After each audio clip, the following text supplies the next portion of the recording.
بسم اللہ الرحمن الرحیم۔ السلام علیکم۔ حمد خدا کے بعد درود حضرت محمد صلی اللہ علیہ وآلہ وسلم پر۔ ہمارا آج کا ٹاپک ہے، کیا بڑے بڑے مکانات یا محلات بنانا فساد فی الارض ہے؟ ہم سب لوگ ان لوگوں کو جو بڑے بڑے محلات میں رہتے ہیں، ان میں کچھ سیاسی اور کچھ غیر سیاسی لوگ ہوتے ہیں، انہیں سب سے زیادہ عزت دیتے ہیں اور ان کو اپنے سر کا تاج بناتے ہیں، اور جلسے جلوسوں میں ان کی گاڑیوں کے پیچھے اور آگے دوڑتے ہیں، اور کئی کئی گھنٹے جلسے میں اور ٹی وی پر ان کا بھاشن تقریریں سنتے ہیں۔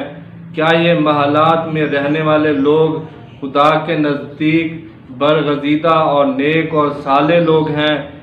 کیا یہ لوگ ہمارے ووٹ کے حقدار ہیں؟ کیا یہ لوگ عزت کے حقدار ہیں؟ قرآن مجید میں اللہ تعالیٰ نے 3 قوموں کا خصوصی ذکر کیا ہے۔ ایک قوم عاد، دوسرا قوم سمود اور تیسرا قوم ارم ہے۔ ان قوموں میں کئی برائیاں تھیں، لیکن ایک بہت بڑی برائی محلات بنانا تھا۔ قوم سمود بجائے دولت غریبوں پر خرچ کرتی، وہ اپنے لیے محلات بناتی تھی۔ یہ محلات بنانا فساد فی الارض تھا، اس لیے اللہ تعالیٰ نے قوم سمود کو فساد فی الارض کرنے سے منع فرمایا، جیسا کہ سورۃ اعراف میں ہے۔ اور سمود کی طرف ان کی برادری سے صالح کو بھیجا، کہا اے میری قوم، اللہ کی عبادت کرو اور اس کے علاوہ تمہارا کوئی الہ نہیں ہے۔ اور یاد کرو جب تم کو عاد کے بعد خلیفہ یعنی حکمران بنایا اور ملک میں جگہ دی، نرم زمین میں محلات بناتے ہو اور پہاڑوں میں بڑے بڑے مکانات بناتے ہو، تو اللہ کی نعمتیں یاد کرو اور زمین میں فساد فی الارض یعنی زمین میں فساد نہ کرو۔ یہ ہیں قوم سمود کے محلات، جن کی عظمت اور شان و شوکت کو 6000 سال ہو گئے ہیں اور آثار ماند نہیں ہوئے ہیں۔ آپ 2 گھنٹے تک اس وادی میں چلتے رہیں، تب بھی قدیم آثار ختم نہیں ہوتے ہیں۔ انہی محلات کو اللہ تعالیٰ نے فساد فی الارض فرمایا ہے، اور ان محلات کی وجہ سے قوم سمود کو زلزلے سے تباہ و برباد کر دیا تھا، جیسا کہ سورۃ اعراف میں اللہ نے فرمایا، تو انہیں زلزلے نے آ لیا تو صبح کو اپنے گھروں میں اوندھے پڑے رہ گئے۔ حضرت ہود علیہ السلام کی قوم عاد بھی محلات میں رہنے اور محلات کو اپنی شان سمجھتی تھی، جیسا کہ سورۃ شعراء میں فرمایا، عاد نے رسولوں کو جھٹلایا، جبکہ ان سے ان کے ہم قوم ہود علیہ السلام نے فرمایا، کیا تم قوانین اختیار نہیں کرتے ہو؟ بے شک میں امانت دار رسول ہوں، اور مضبوط محلات بناتے ہو کہ اس میں ہمیشہ رہو گے۔ یہ ہیں قوم عاد کے محلات۔ ان محلات کی وجہ سے اللہ تعالیٰ نے قوم عاد کو بھی ہلاک فرما دیا تھا، جیسا کہ سورۃ شعراء میں اللہ نے فرمایا، تو انہوں نے یعنی عاد نے اسے جھٹلایا تو ہم نے انہیں ہلاک کر دیا۔ بے شک اس میں ضرور نشانی ہے، اور ان میں اکثر ایمان والے نہ تھے۔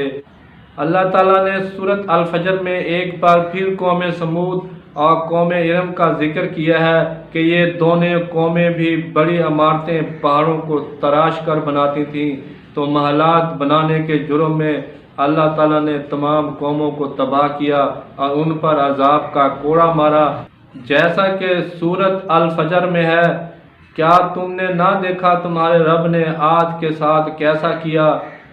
وہ ارم جو بڑی بڑی عمارتوں والے سردار کہ ان جیسا شہروں میں پیدا نہ ہوا، اور سمود کو جنہوں نے وادی میں پتھر کی چٹانیں کاٹ کر بڑے بڑے گھر بنائے، اور فرعون درباری رکھنے والا، ان سب نے شہروں میں بغاوت کی، پھر ان میں کثرت سے فساد پھیلایا، تو سب پر تمہارے رب نے عذاب کا باقوت کوڑا مارا۔ ناظرین، یہ ہیں محلات بنانے والے اور محلات میں رہنے والوں کے لیے خدا کا عذاب عظیم۔ اللہ تعالیٰ نے ان محلات میں رہنے والوں کے لیے فساد فی الارض کا جرم نافذ کیا ہے، اور یہ فسادی ہیں۔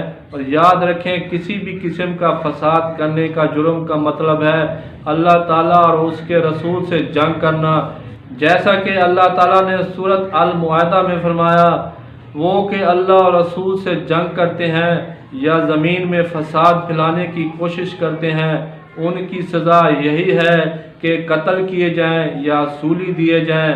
ہمیں قرآن کی آیتوں سے اچھی طرح معلوم ہو گیا ہے کہ محلات میں رہنے والے اور محلات کو اپنی شان و شوکت سمجھنے والے اللہ اور رسول سے جنگ کرنے والے ہیں، ان محلات کو اللہ تعالیٰ تباہ و برباد کر دیتا ہے۔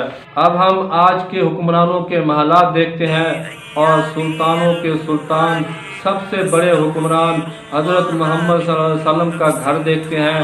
ناظرین، یہ ہے حضرت محمد صلی اللہ علیہ وسلم کا چھوٹا سا گھر جو تمام جہانوں کے سلطان رحمت للعالمین ہے، اور یہ ہے آج کے حکمرانوں کے گھر۔ یہ عمران کا بنی گالا ہے، یہ نواز شریف کا جاتی عمرہ ہے، یہ زرداری کا زیر محل ہے، یہ پاکستان کے صدر کا محل ہے، یہ پرائم منسٹر ہاؤس ہے۔ آپ کو معلوم ہے کہ اسپین یا اندلس میں مسلمانوں کی حکومت 500 سال بعد کیوں ختم ہوئی تھی؟ تو اس کی وجہ بھی محلات تھے۔ آخر میں آنے والے حکمرانوں نے محلات کو اپنا مطمع نظر بنایا اور اپنی ساری توجہ محلات بنانے اور اس میں عیش کرنے میں گزارتے تھے۔ یہ الحمرا محل ہے۔ جب آپ کی ساری توجہ محلات میں ہو تو دشمن تیار بیٹھے تھے۔ 500 سال بعد سقوط اندلس ہوا۔ سلطنت عثمانیہ کے بانی سلمان شاہ اور ان کے بیٹے ارطغرل غازی اور پوتے عثمان غازی خیموں میں رہتے تھے۔ زندگی انتہائی سادہ تھی، لیکن 600 سال کے بعد آنے والے حکمرانوں نے محلات بنانے شروع کر دیے تھے۔ سلطنت عثمانیہ کے آخری حکمرانوں کی ساری توجہ محلات پر تھی، اپنی توجہ اسلام کے دشمنوں سے ہٹا کر محلات پر کر دی تھی۔ اس طرح 600 سال بعد سلطنت عثمانیہ کا خاتمہ ہو گیا ہے، جو پہلے 3 بڑے اعظموں پر پھیلی ہوئی تھی، اب وہ صرف ترکی تک محدود ہو گئی ہے، اور عثمانیہ خاندان بھی حکومت سے غائب ہو گیا ہے۔ اس لیے یاد رکھیں، محلات بنانے والے اور محلات بنانے والوں کی اتباع کرنے والے بھی تباہ و برباد ہو جاتے ہیں، جیسے قوم عاد اور قوم سمود اور قوم ارم اور بے شمار قومیں محلات کی وجہ سے تباہ و برباد ہو گئی تھیں، کیونکہ محلات بنانے کے لیے غریبوں کا حق ماننا پڑتا ہے، لوٹ مار ڈکیٹی کرپشن کرنی پڑتی ہے، لوگوں پر ظلم کرنا پڑتا ہے، اور ظلم اللہ تعالیٰ کو پسند نہیں ہے۔ اس لیے گھر چھوٹے چھوٹے بنانے چاہیے، چھوٹی فیملی کے لیے 5 مرلے کا اور بڑی فیملی کے لیے زیادہ سے زیادہ 10 مرلے کا گھر ہونا چاہیے۔ اس لیے محلات بنانے والوں کو ووٹ نہ دیں، نہ ان کی عزت کریں۔ اللہ تعالیٰ بھی ان محلات بنانے والوں سے نفرت کرتا ہے اور انہیں عذاب میں مبتلا کرتا ہے۔ آخر میں ویڈیو کو لائک کریں، کمنٹ کریں، ہمارے چینل یوٹیوب پر تشکیل جدید ٹی وی کو سبسکرائب کریں۔ تمام تعریفیں اللہ تعالیٰ کے لیے ہیں۔ شکریہ۔ خدا حافظ۔